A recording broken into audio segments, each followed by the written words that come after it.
The laughter was the worst part, shrill, drunken cackles that cut through the desert air like rusty blades.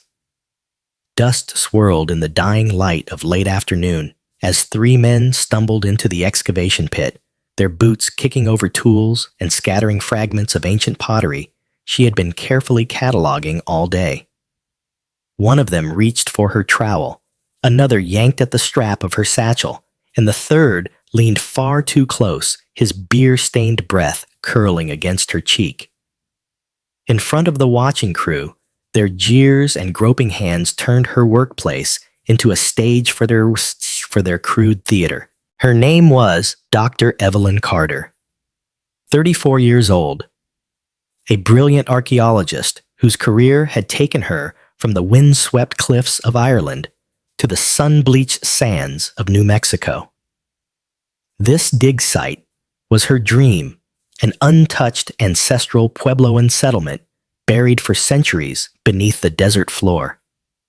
She had fought for funding-battled bureaucrats and endured weeks of blistering heat for the privilege of unearthing history.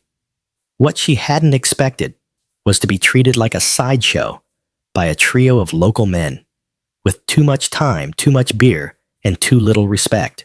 The trouble had started 2 weeks earlier, when Evelyn refused to allow tourists, especially drunken ones, onto the restricted section of the site.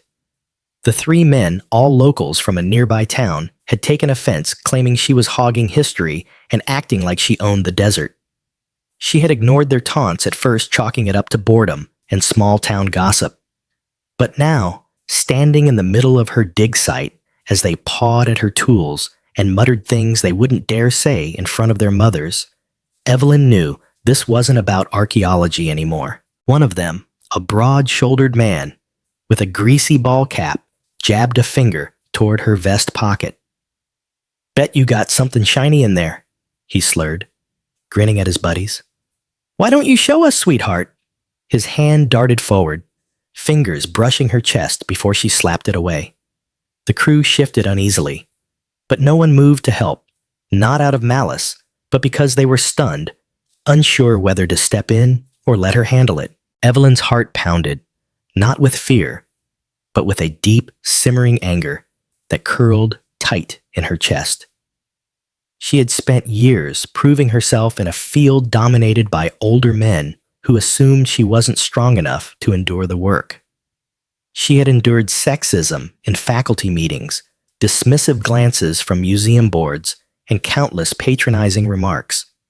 But she had also spent 10 years training in Taekwondo, a fact she kept quiet because she preferred to win her battles with her mind, not her fists or feet. Still, as the men laughed and shoved each other, egging one another on a part of her, was already calculating angles, distances, and timing.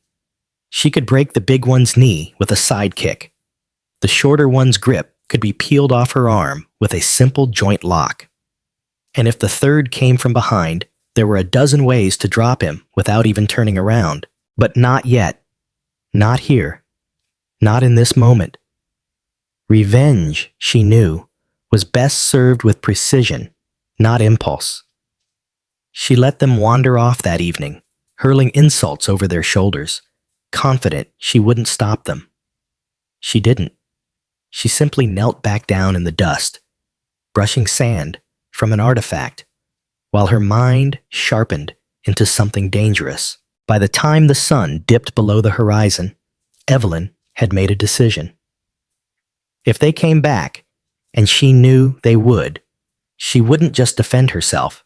She'd make sure they thought twice before laying a hand on another woman ever again. That night, Evelyn sat alone in the small trailer that served as her on-site quarters, the hum of the air conditioner blending with the low desert wind outside.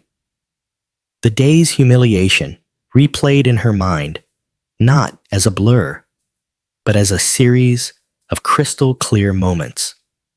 The greasy cap tipping toward her face, the fingers grazing her vest pocket, the laughter that rolled over her like sandpaper.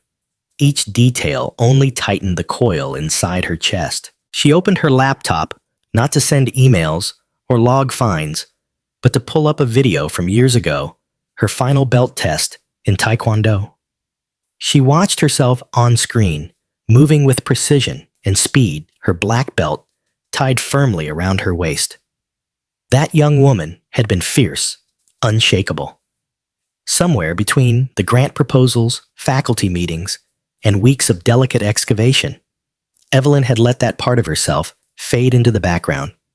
But it wasn't gone. Tonight, she could feel it stirring. The next morning, she worked with deliberate calm, sifting soil and cataloging artifacts while keeping a watchful eye on the horizon.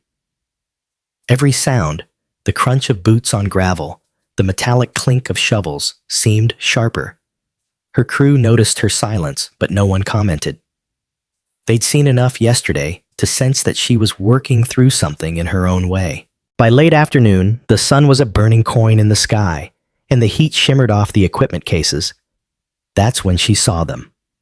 The same three men swaggering toward the site, like they owned the ground they walked on. They weren't drunk this time, at least not as obviously, but their grins carried the same challenge. The ringleader, the one in the ball cap, was holding a crushed beer can, tossing it from hand to hand like a toy. "Well, well, the queen of the dirt piles," he called out. "We figured you might be lonely without us." His buddies laughed, the sound bouncing off the sandstone walls of the dig. Evelyn straightened, brushing her hands on her cargo pants, her heart steady. She didn't flinch as they approached, didn't step back when the shortest one closed the gap to stand almost toe-to-toe with her. "You didn't answer my question yesterday," the ball cap man said, his voice dropping into a mockingly sweet tone. "What you got in that pocket?" "Work," she replied flatly. "Something you wouldn't understand." His grin faltered just enough for her to notice. The second man, taller but thinner, smirked and reached out, grabbing one of her excavation brushes from the table. "What's this for tickling bones?" Evelyn's gaze locked on his hand. "That's for cleaning history," she said evenly, "which you just contaminated." Her calm seemed to irritate them more than any insult could. The short one chuckled, glancing at the others. "She's got a mouth on her, huh?" The third man stepped around behind her. The same move as yesterday. Evelyn felt the shift in the air, the faint crunch of gravel under his boot, and her muscles coiled in anticipation. She knew this was the moment she could shut it down right now. But something in her told her to wait to let them think they had the upper hand until she chose otherwise. She turned back to her work, forcing them to stew in their own arrogance. Inside, though, she was already rehearsing the exact pivot, the exact snap of her leg that would end this game. She could see it play out in her mind, the shock in their eyes, the dust rising under their scrambling boots. When the ball cap man leaned in just a fraction too close, his hand brushing her arm. Evelyn smiled, not warmly, but with the kind of smile that promised an ending they wouldn't like. She had waited long enough. The next day was hotter, the desert air thick with that dry metallic taste that clung to the back of the throat. Evelyn worked steadily through the morning, her focus razor sharp, but her senses were tuned for more than just the clink of pottery shards in her sifting tray. Every few minutes, her gaze flicked to the ridgeline beyond the dig site, scanning for silhouettes. She didn't have to wait long. Around noon, as the crew broke for lunch, under the shade canopy, she spotted movement on the far side of the camp. 3 figures moving with that same lazy, swaggering gait. Even at a distance, she could see the smirk on the ball cap man's face. They were back. And this time, she knew exactly how it would end. They didn't bother with greetings. The shortest one sauntered in first, kicking at a bucket of sifted sand, spilling it across the ground. The tall, wiry one trailed behind, twirling a digging tool like a baton. Ballcap took the center, his shadow falling across Evelyn's work table. "Thought you'd be gone by now," he said, his voice low and taunting. "Guess you're tougher than you look." "I am," Evelyn said simply, meeting his gaze without blinking. The short one chuckled. "You hear that? She thinks she's tough." He stepped closer, his shoulder brushing hers, as if testing boundaries. The tall man moved to her right, boxing her in. She could smell the faint tang of sweat and stale beer clinging to them despite the heat. "You keep acting like you're better than us," Ballcap said, leaning one hand on the table, his face inches from hers. "Maybe you need someone to put you in your place." Evelyn didn't move, didn't even break eye contact. "You sure you want to try?" she asked, her voice calm, almost casual. The short man laughed, reaching for the strap of her vest. That was it, the final line crossed. Her mind switched from waiting to execution in a heartbeat. She stepped slightly forward, letting him think she was retreating, then shifted her weight onto her left leg. Her right leg coiled like a spring. The moment the man behind her took a step closer, she spun, not with her upper body, but from the hips, her momentum whipping her leg around in a perfect arc. The heel of her boot connected squarely with his stomach just below the rib cage. The thud was deep, solid, and final. The man's breath exploded from him in a strangled gasp as he folded forward, his knees buckling. Ballcap's eyes went wide, his smirk dying on his lips. The tall one froze the tool in his hand, forgotten. For a moment, there was only the sound of the man wheezing in the dirt, the desert wind cutting through the silence. Evelyn didn't advance, didn't posture. She simply reset her stance, ready if either of the others tried anything. "I told you," she said quietly, her voice carrying in the stillness. "I'm tougher than I look." The tall man took a step back. Ballcap swore under his breath, glancing between his fallen friend and the woman who just dropped him without breaking a sweat. The fight they'd come looking for had turned into something else entirely, something they wanted no part of. Evelyn's gaze held theirs steady and unyielding. She didn't need to shout. The message was written in the dust at her feet, in the way the short man groaned as he struggled to breathe. She had been patient. She had waited. And now she had their full attention. The man she'd kicked rolled onto his side, coughing and clutching his midsection. Evelyn didn't move toward him. She didn't need to. She knew the human body knew just how much force she'd delivered. He'd be sore for days, but nothing was broken. Pain was the lesson, not permanent damage. Ballcap's bravado evaporated. He straightened slowly, raising his hands like he was showing he meant no harm. All right. No need to get crazy," he muttered, his voice stripped of the swagger it had carried just minutes ago. Evelyn's eyes didn't leave him. "Crazy," she said evenly. "Crazy is 3 grown men harassing someone who's just doing her job. This," she gestured briefly toward the man on the ground, "is called consequences."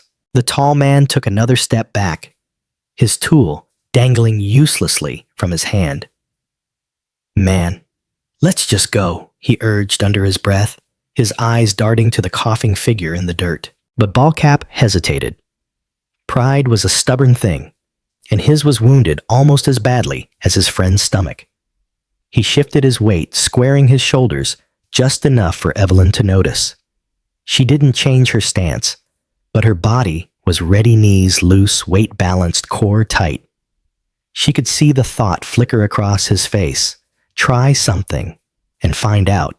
Finally, he spat into the dirt, the sound sharp in the stillness. "This ain't over," he muttered. But his words didn't match the retreat in his eyes. Evelyn allowed herself the smallest of smiles, not of mockery, but of certainty. "Oh, it's over," she replied. "And it's not happening again." The short man finally managed to push himself up to his knees, still wheezing, his face pale. The tall one moved to help him, glancing warily at Evelyn, as if she might strike again. She didn't. She simply stepped back to her table, picked up her brush, and continued working as if they weren't even there. The message was clear. She had already decided they weren't worth her time anymore. That indifference seemed to sting more than the kick. The 3 of them shuffled away slower, now their earlier swagger reduced to awkward, uneven steps across the dusty ground. The crew who had watched the entire exchange from under the shade canopy erupted into murmurs. Some looked stunned, others impressed. A few even grinned, shaking their heads like they just witnessed something legendary. Luis, her field assistant, walked over once the men were far enough away. "I was about to step in," he admitted quietly. "Guess I didn't need to." Evelyn kept her eyes on the artifact in her hand. "I can handle myself," she said. "Yeah," Luis replied, glancing toward the retreating figures. "I think they got the message loud and clear." For the rest of the afternoon, the worksite buzzed with an unspoken energy. The air felt lighter, freer, as if everyone was walking a little taller. Evelyn knew the bullies might still nurse a grudge, but she also knew they'd think twice before stepping into her space again. And if they didn't, well, she was ready for that too. The desert evening fell fast, shadows stretching long over the excavation pits as the last of the crew packed away their tools. Evelyn stayed behind, methodically brushing the surface of a partially uncovered pot, letting the quiet settle in after the day's tension. Somewhere beyond the low hills, a coyote called its voice, carrying on the cooling wind. She could still picture the three of them retreating, shoulders slumped, eyes avoiding hers, all the false bravado stripped away. It hadn't been about winning a fight. It had been about reclaiming control, not just for herself, but for everyone on that site who'd felt powerless yesterday. Luis approached again, a bottle of water in hand. "They won't be back," he said, certain. "They might," Evelyn replied, taking the bottle. "But if they do, it won't be the same." Her words proved true sooner than she expected. 2 days later, a pickup truck rolled up to the site just after sunrise. For a tense moment, the crew stiffened to hands, hesitating over toolboxes and crates. But when the doors opened, only the tall one stepped out, followed by the ball-cap man. No swagger. This time, no beer cans in sight. The short man was absent. Ball-cap walked over slowly, his eyes fixed on the ground until he was only a few feet away.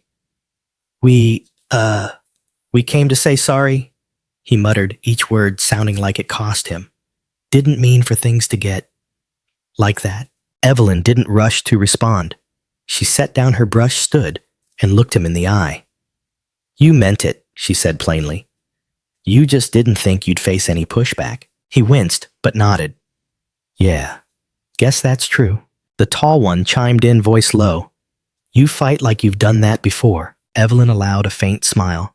"I have, and I don't like having to use it." There was an awkward pause before Ballcap spoke again. "We won't bother you or your crew anymore. We just, wanted to say that." She nodded once. "Good. And if you really mean it, makes sure the rest of the town knows this site and the people working here are off limits." They both nodded, the message clear. Without another word, they turned and left the pickup, kicking up a low trail of dust as it drove away. When they were gone, Luis let out a slow breath. "Guess you taught them something after all." Evelyn looked back at the excavation pit, her expression calm. "Sometimes you dig for artifacts," she said. "Sometimes you dig for respect. Either way, you have to be willing to do the work." That evening, as the sun dipped below the horizon, the crew gathered for dinner outside the trailers. Laughter and conversation flowed easily, the tension of the past week gone. The site felt different now, safer, more grounded, because everyone knew that no matter what came their way, they had someone who wouldn't back down. Evelyn knew the work would go on, the days would be long, and the desert would keep its secrets until she coaxed them out piece by piece. But the next time trouble came, walking up to her, she'd meet it the same way she had this time, standing her ground, eyes steady, ready to act when the moment came. In life, some battles are fought with patience, others with swift and decisive action. Dr. Evelyn Carter's encounter reminded everyone that strength doesn't always roar. It can be quiet, deliberate, and waiting for the exact moment to strike. Standing your ground doesn't mean meeting force with constant aggression. It means knowing your worth and defending it when tested. Bullies thrive where they think there is no resistance. But when they meet a wall of unshakable resolve, they learn a lesson they won't soon forget. Respect is earned, but it's also defended.